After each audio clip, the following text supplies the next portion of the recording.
देवी देवताओं को बलि देना क्या उचित है? हमारे देवी देवताओं में, कुल देवताओं में बलि दी जाती है, बलि प्रथा का विधान है। बलि ना दे तो देवता नाराज हो जाते, देवी नाराज हो जाती हैं। कई बार पत्नी पर चली आती हैं। अहिंसा की बात करते हो, बलि देना हिंसा है, तो क्या हम अपनी देवी को बलि देना बंद करें? तो अगर कर दें तो क्या आप गारंटी लेंगे कि हमारी देवी नाराज नहीं है? राकेश जी, कोई नोटरी वोटरी लिखवानी हो तो ला सकते हैं, पर हम लिखने को तैयार। पहली बात, कोई भी देवी या देवता बलि मांगे तो वो न देवी है न देवता। हमारे पागलों की क्या कमी? तुम कह रहे देवी नाराज हो जाएगी, क्या खाक की देवी? तुम कह रहे कि पत्नी के ऊपर चली आती, फिर तो समझ जाओ बिल्कुल ही नहीं है देवी, कोई जोगनी भोगनी होगी।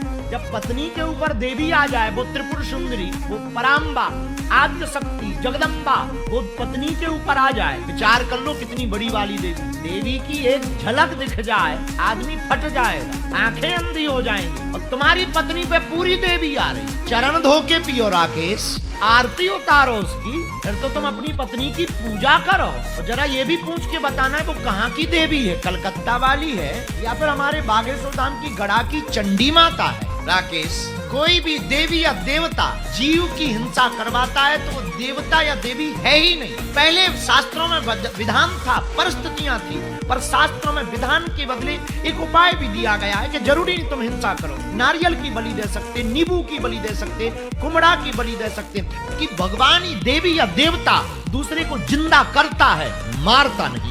अगर तुम्हारी देवी जीव मार के खा रही हो, अपना पेट भर रही, तो तुम बच के रहना। कल के दिन तुम जीव ना दो, वो तुम्हें ना खा जाए, रक्षक की जगह वो भक्षक ना बन जाए, फिर क्या करोगे? राकेश, अपनी पत्नी से जरूर हमें मिलवा। हमने आज तक देवी के दर, तुम गलत मत ले जाना राकेश, तुम्हारी पत्नी हमारी बहन है, पर हमें उस देवी के दर्शन करना है। तुम्हारा पत्र पढ़ने के बाद हमको, तुमने नंबर नहीं लिखा यार, हमें अर्जी लगा के तुम्हारा नंबर पता करना पड़ेगा। फिर आपने कहा देवी नाराज हो जाए तो गारंटी लो, ये भी गजब की बात, क्या मूर्खतापूर्ण बात। किसी गांव में एक आदमी के बेटे की शादी थी, तो उस पुरुष के पति ने कहा कि बेटा की शादी और मुझे एक सफेद बिल्ली चाहिए। जी बड़ा परेशान हुआ कि बेटे की शादी में सफेद बिल्ली का क्या काम? उसने कहा कि नहीं, तुम मंगाओ, एक नियम है, नियम। क्या नियम है? तो वो स्त्री कहती है कि जब मेरी शादी हुई थी तो मेरी सासू माँ ने, जब दही खाने का नेम होता था तो एक टोकरी के नीचे सफेद बिल्ली और दही की मटकी रखी थी। वकील ने कहा क्या मूर्खपूर्ण बात, दही की मटकी का नेंग है, दही के चक्कर में बिल्ली बैठ गई होगी, दही के चक्कर में बिल्ली बैठ गई होगी, पर इसका मतलब ये थोड़ी कि तू भी अपनी बहू के लिए सफेद बिल्ली जबरदस्ती बैठा। वो तो